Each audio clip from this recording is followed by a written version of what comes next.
तो हेलो मेरे प्यारे बच्चों, स्वागत करते हैं आप सभी को आपके अपने चैनल हिंद क्लासेस 234 पे। तो देखिए आज के वीडियो में जो आप लोगों का क्लास 10 का विज्ञान का एग्जाम हुआ, मंथली टेस्ट हुआ, तो उसके लिए हम लोग लेके आ गए आंसर की वीडियो को। ठीक है, आंसर की वीडियो को। ठीक है, और ये जो है आंसर की, ये आप लोगों का 5000% राइट आंसर है। जितना आंसर बताएंगे सभी राइट आंसर होगा, और 12 में 12 आप लोग को सही करना है। तो इस वीडियो को देख के जाएंगे। ठीक है, तो देखिए ये वाला आप लोगों का जितना भी आंसर लिखे अब मिला लीजिए। ठीक है, देखिए क्लास 10 विज्ञान 1 घंटा का समय मिला था और अभी पूर्णांक था। तो चलिए देख लेते हैं क्या सभी क्वेश्चन था। ठीक है, तो देखिए सबसे पहला प्रश्न आपका ये था कि निम्न में से कौन जो आप लोग का प्रतिरोध का मात्रक है। ठीक है, तो प्रतिरोध का ऐसा मात्रक क्या होता है? तो प्रतिरोध का जो ऐसा मात्रक होता है ये होता है आप लोग का वोल्ट, ओम या फिर एम्पियर या फिर वाट। तो प्रतिरोध का ऐसा मात्रक होता है क्या? ओम। प्रतिरोध का ऐसा मात्रक होता है ohm. Option number B right answer होगा। नेक्स्ट क्वेश्चन देख लेते हैं। यहाँ पे क्या कहा जा रहा है? विभवांतर मापने वाले यंत्र को क्या कहा जाता है? ठीक है, तो विभवांतर मापने वाले यंत्र को क्या कहा जाता है? तो वोल्ट मीटर कहा जाता है। तो ऑप्शन नंबर यहाँ पे बी राइट आंसर होगा। क्या होगा? Volt meter. और अगर बोलता है यहाँ पे एम्पियर किसे कहा जाता है, तो ये मानता है विद्युत धारा को। क्या कहा जाता है? विद्युत धारा को मापता है। ठीक है, विद्युत विद्युत धारा को मापता कौन? तो एम्पियर। ठीक है, चलिए अगला देख लीजिए। तीसरा प्रश्न, निम्न में कौन जो है धातु को जो है चाकू से काटा जा सकता है? ऐसा कौन सा धातु है जिसे चाकू से काटा जा सकता है? तो सोडियम, कैल्शियम या फिर कॉपर या फिर आयरन। तो ऐसा आप लोग इसको हम लोग बता चुके थे। ये आसान क्वेश्चन है। ठीक है, जितना क्वेश्चन हम लोग कराए थे उसी से आया हुआ है। ठीक है, और देखिए ये भी कोई क्वेश्चन आपके कराए हुए थे हम लोग के, क्या किए थे?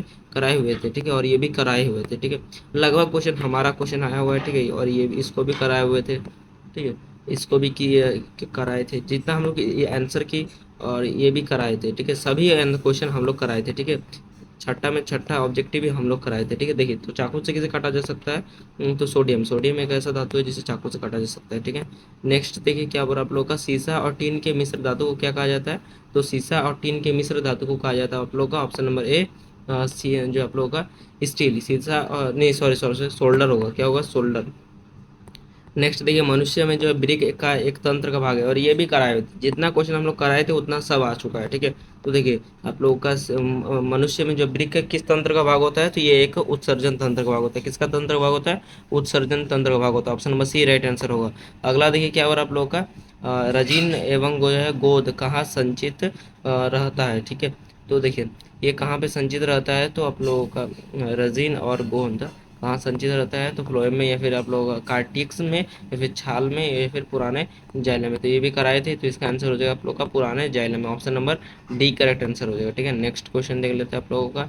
यहाँ पे देखिए, अब देखिए लघुत्तरी प्रश्न जो सब्जेक्टिव में पूछा गया था, क्या बोला था? ओम का नियम क्या है? और ये भी कराए थे हम लोग सब्जेक्टिव में भी।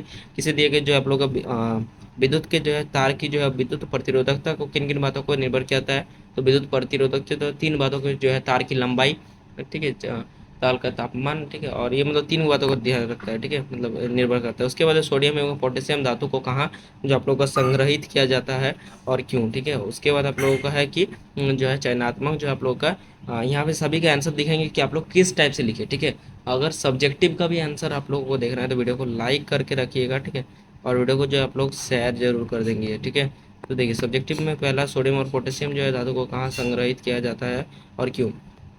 तो देखिए इसका आंसर क्या होगा। उसके बाद आप लोग को चयनात्मक जो है आप लोग का पुनरावेशन में आप क्या समझते हैं? ठीक है, तो उसके बाद आप लोगों का है यहाँ पे दीर्घोत्तरीय प्रश्न में पहला प्रश्न है क्या बोला आप लोगों का, पौधों में जो आप लोगों का उत्सर्जन किस प्रकार होता है? ठीक है, और क्या आप इस बात से सहमत है कि विभिन्न धातुओं की जो है जल के साथ अभिक्रिया विभिन्न विभिन्न स्थिति और वेग में होती है? यदि आप जवाब हाँ है तो आप जो है इसे कैसे समझाएंगे? ठीक है, तो इन दोनों का भी आंसर देख लेते हैं। अब चलिए जितना भी सब्जेक्टिव था इन सभी सब्जेक्टिव का आंसर देख लेते हैं फटाफट से। ठीक है, चलिए देखिए पहला क्वेश्चन आपको कहा ओम का नियम लिखिए। ठीक है, तो देखिए नियत ताप पर, ठीक है, क्या बोल रहा है आप लोगों का, नियत ताप पर किसी चालक तार में प्रभावित होने वाली विद्युत धारा मतलब आई उस ताप मतलब उस चालक के सिरों के बीच उत्पन्न विभवांतर के समानुपाती होते, मतलब यही होता V = IR। ये भी क्वेश्चन कराए थे। ठीक है, तो देखिए और इसी को कहा जाता है ओम का नियम। ओम का नियम किसे कहा जाता है? नियत ताप पर किसी चालक में प्रभावित होने वाली विद्युत धारा आई और चालक के बीच का मतलब उत्पन्न होने वाले विभवांतर के बीच समानुपाती होता है। मतलब जो विद्युत धारा होता है ये जो होता है आप लोगों का विद्युत विभवांतर के मतलब विद्युत धारा विभवांतर के समानुपाती होता है। इसी नियम को कहा जाता है ओम का नियम, और इसी का सूत्र होता है V = IR। ठीक है, चलिए अगला क्वेश्चन था आप लोगों का कि विभवांतर जो आप लोगों का यहाँ पे विद्युत प्रतिरोध जो है की निर्भरता है। ठीक है, तो विद्युत प्रतिरोधकता जो है चाल के पदार्थ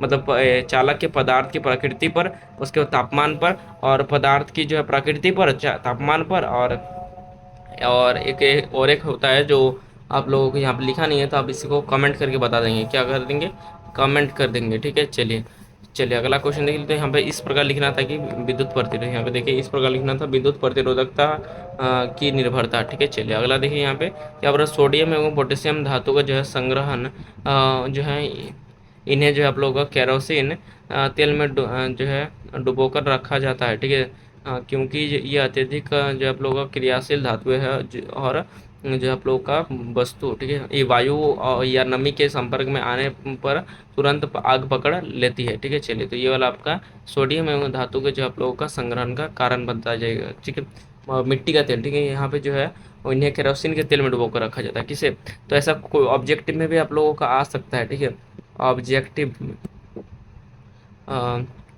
ऑब्जेक्टिव में भी आ सकता है कि जो आप लोग का सोडियम और पोटेशियम धातु का संग्रहण मतलब कि किस तेल में किया जाता है, तो सोडियम और पोटेशियम का जो तो है ये मिट्टी के तेल में इनका डुबो कर रखा जाता है, क्योंकि ये बहुत ज़्यादा क्रियाशील धातु होते हैं। नेक्स्ट देखिए 10वां क्वेश्चन था कि जो आप लोग का ब्रिक, ठीक है, जो किडनी होता है, किडनी का आप लोग का संरचनात्मक मतलब उसके बारे में बताने बोला था। ठीक है, तो देखिए चयनात्मक जो आप लोग का पुरावेशन, ठीक है, चयनात्मक पुरावेशन ब्रिक, ठीक है, किडनी के नेफ्रॉन द्वारा जो आप लोगों का प्रारंभिक जो आप लोग का निस्यंद, ठीक है, प्रारंभिक निस्यंद में आवश्यक पदार्थ जैसे ग्लूकोज, एमिनो अम्ल, उसके बाद लवण तथा जल को पुनः जो अवशोषित कर जो आप लोग का रक्त में भेजने की प्रक्रिया को चयनात्मक जो आप लोग का पुरावेशन कहते हैं। ठीक है, तो ये वाला आपका आंसर होगा। नेक्स्ट देखिए आप लोगों को कहा जा रहा था 11 नंबर जो दीर्घ उत्तरीय था। ठीक है, दीर्घ उत्तर में कहा गया था कि यहाँ पे प्रत्येक प्रश्न आप लोगों का जो है 3 मार्क्स का होगा, और यहाँ से आप लोगों को 6 मार्क्स मिलने वाला है। ठीक है, चलिए तो यहाँ पे देखिए था कि पौधे में उत्सर्जन, और यहाँ पे तो क्या था, एक वाष्पो उत्सर्जन और एक होता है आप लोगों का जो आप लोगों का गैसीय अपशिष्ट। ठीक है, वाष्पोत्सर्जन मतलब होता है पत्तियों के रंध्र, ठीक है, मतलब स्टोमेटा द्वारा जो आप लोगों का अतिरिक्त जल अवशोषण, ठीक है, अतिरिक्त जल जो आप लोगों का वाष्प के रूप में बाहर निकलता है। जो भी अतिरिक्त जल होता है वो जो आप लोगों का जो पत्ता होता है ना, पत्तों में देखिएगा सुबह के टाइम में अलग ही एक पानी होता है, तो उसी को कहा जाता है वाष्पोत्सर्जन कहा जाता है। ठीक है, उसके बाद गैसीय अपशिष्ट, ठीक है, क्या बोल रहा है आप लोगों का यहाँ पे श्वसन में जो उत्पन्न जो है CO2, और प्रकाश संश्लेषण में उत्पन्न जो है O2 रंध्रों के द्वारा जो है निष्कासित होती है। ठीक है, उसके बाद अम्लीय अपशिष्ट, ठीक है, क्या और आप लोगों का रेजिन और गोंद के रूप में पुराने जो आप लोगों का जाइलम में जो है संचित होने वाली सूखी पत्तियों व जो है जाल के मतलब गिरने से भी अपसेट बाहर हो जाता है। ठीक है, उसके बाद देखिए जल तथा धातुओं की अभिक्रिया, हाँ हम जो है इस पर जो है पूर्णतः सहमत है। इसको आप लोग को इस टाइप से लिखना था, और स्पष्टीकरण में कहा था कि सोडियम और पोटेशियम, ठीक है, ठंडे जल के साथ अत्यंत जो है तीव्र तथा अहिंसक अभिक्रिया करता है, मतलब बहुत ज़्यादा अभिक्रिया करता है, इसीलिए इसको हम लोग किस में रखते हैं, इसीलिए कहा जाता है इसको हम लोग रखते हैं केरोसिन के तेल में। उसके बाद आप लोगों का है कैल्शियम, ठीक है, या और आप लोग का ठंडे जल के साथ धीमी गति से अभिक्रिया करता है। ठीक है, उसके मैग्नीशियम ये केवल गर्म के जल में के साथ अभिक्रिया करता है। उसके बाद एल्युमिनियम और आयरन ये केवल ताप के साथ अभिक्रिया करते हैं। ठीक है, तो इस प्रकार आंसर हो जाएगा। तो चलिए बाय बाय, थैंक्स, वीडियो को लाइक और चैनल को सब्सक्राइब कर दीजिएगा। बाय बाय, और मैथ का भी चाहिए तो ज़्यादा से ज़्यादा कमेंट कीजिए। ठीक है, मैथ और इंग्लिश का।